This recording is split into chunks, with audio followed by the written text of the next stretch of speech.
Hello again, everybody.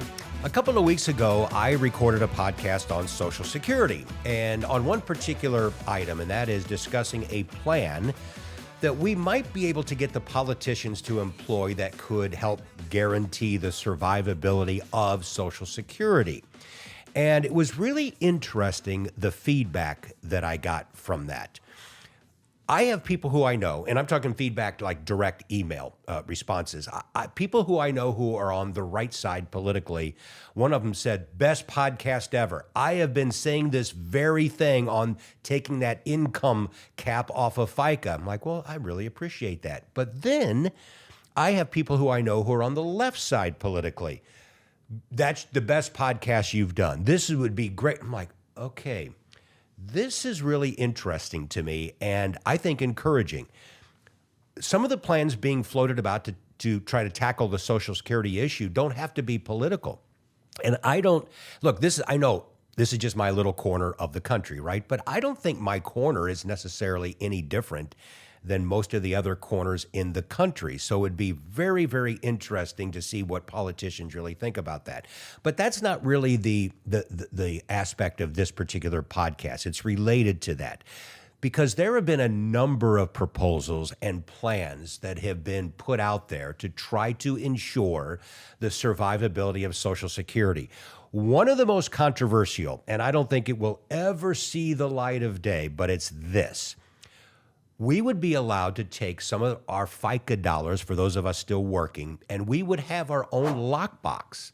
And maybe we would put 10 or 20%, as I've seen the proposals, of our own dollars into this with our name on it that we could invest in something like an S&P 500 fund for growth purposes. When I hear that, the first thing I think is selfishly, let's do this. I'm all for it. However, I think it's a terrible idea. I hate the idea. I loathe the idea. Now, that might sound somewhat strange, like I'm arguing with myself here. Let me explain. I trust myself as an investor. If I were given the chance over these last number of decades to invest a portion of my own FICA Social Security dollars into my own lockbox with my name on it that I could get to decades down the road, I know that I would have been what I would have done a lot better than how it's currently being invested in treasury bills or just cash, or most of it just leaves right out the door. No question about it. And I think most of you probably would be in the same place. I think a lot of you who watch this podcast already know something about investing.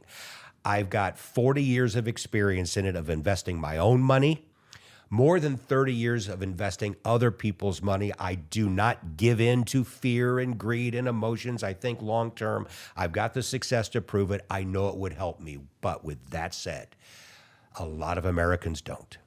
This is not some elitist type of discussion here at all. This has nothing to do with intelligence or IQ. It's about the educational system that I've talked about in this country before when it comes to educating Americans on how to invest and stay away from the twin evil emotions of fear and greed. My fear would be people would end up blowing themselves up in a system that's supposed to be safe like Social Security. Now, is that the theme of the podcast? No, but it's related to it, as we're now going to have this as our jumping off point so I can discuss another issue that has been released on us, and it is going to happen. It's already starting to happen. And it's one selfishly, I welcome it. Yes, this is great. I wish this would have been around for years, but for the good of the country, I hate it. I wish it would not happen, but it is. And what am I talking about? Perhaps you've seen it. It's been in the news a lot lately. And that is, we are now going to have access to private credit and private equity and some of these opaque, convoluted types of institutional illiquid investments in our 401k plans. Let me tell you that these can be wonderful, non-correlated investments if you fully understand what you're getting into, and that's part of the problem. I do, because I'm a professional, and a lot of people who are watching this right now perhaps even have money in these sorts of things. You know what they're about. But we are about to unleash investments that are really hard to understand on a massive amount of Americans who will have no idea what they're getting into. I don't like the idea, and I think it could potentially blow up in our face. We're talking about, did we not learn our lesson back in the Great Recession, when a lot of the big financial institutions, being very greedy, were putting together these really opaque and hard to understand, convoluted mortgage-backed investments with all their tranches, and then they blew up, and even sophisticated investors said, I had no idea what was even in there, and that was part of what blew up into the great financial crisis. Now, I'm not trying to be dramatic and say that's what's going to happen with the 401k industry, but it's a piece of it. If I'm a 401k plan administrator, I'm having nightmares right now from a legal liability, because you are going to have some worker in Boise, Idaho, or Tallahassee, Florida, or wherever say, I need to go into my 401k and get out of this particular investment that I got into that was just made available to me. It's this private credit thing. What do you mean I can't get out of it? What do you mean it only has a quarterly window and I might be able to only get 5% of my money out? Wait till they hear about this. And it doesn't matter, even if the worker signs something, a hold harmless, yes, I understand everything. Do you really think that that's really going to prevent people from suing their plan administrator?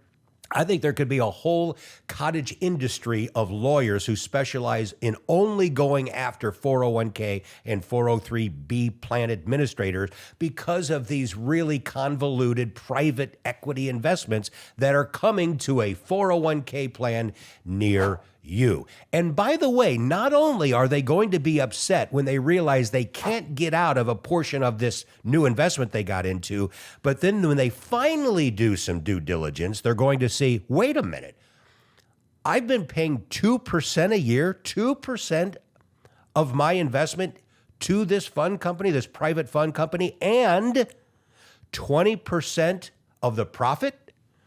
That's standard fare, folks, for a lot of those types of investments, the old 220 rule.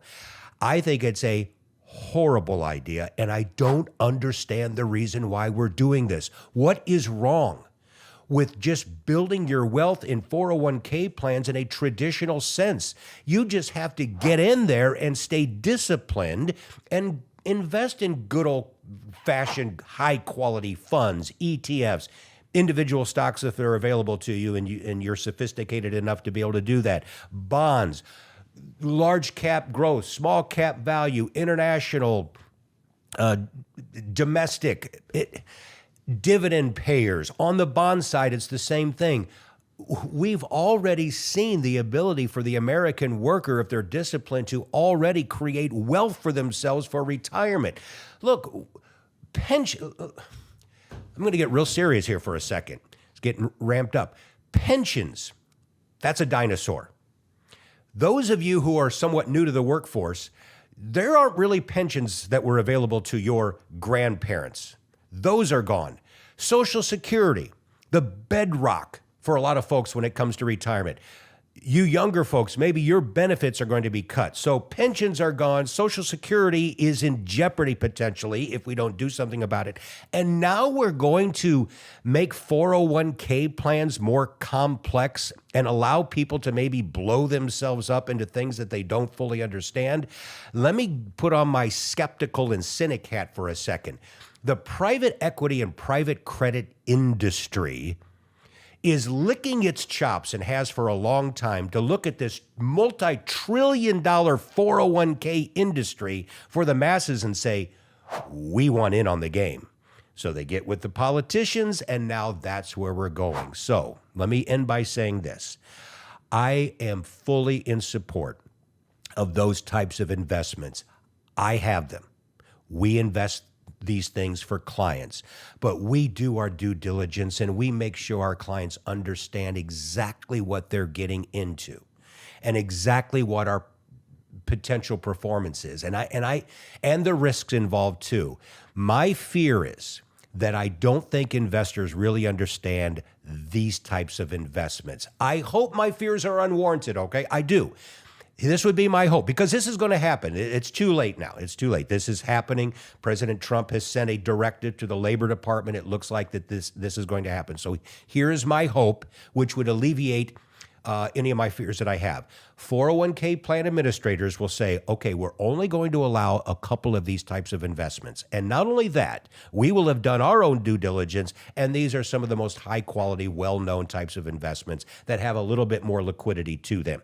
And by the way, we're only going to allow you, Mr. and Mrs. Worker at our corporation, to invest, let's say, no more than 10 or 15%, 20% max in these types of private credit, private equity, convoluted real estate investments. If that were to happen, then I think we're okay. But if I had a vote from the very beginning, it would have been a thumbs down. Leave any comments, whether you agree or disagree. I'd love to hear from you. And by the way, I mentioned at the beginning the podcast that I did recently on Social Security that I got so much response for. If you haven't watched it, please go do so. And again, let me know what you think about that. Hit subscribe as always, and please come back every week. I've got another one coming up that's going to dig into another important topic, the big, beautiful bill, and things that are very misunderstood. And I want to have a special guest for that. All right, come back. Thanks as always. We'll talk again soon.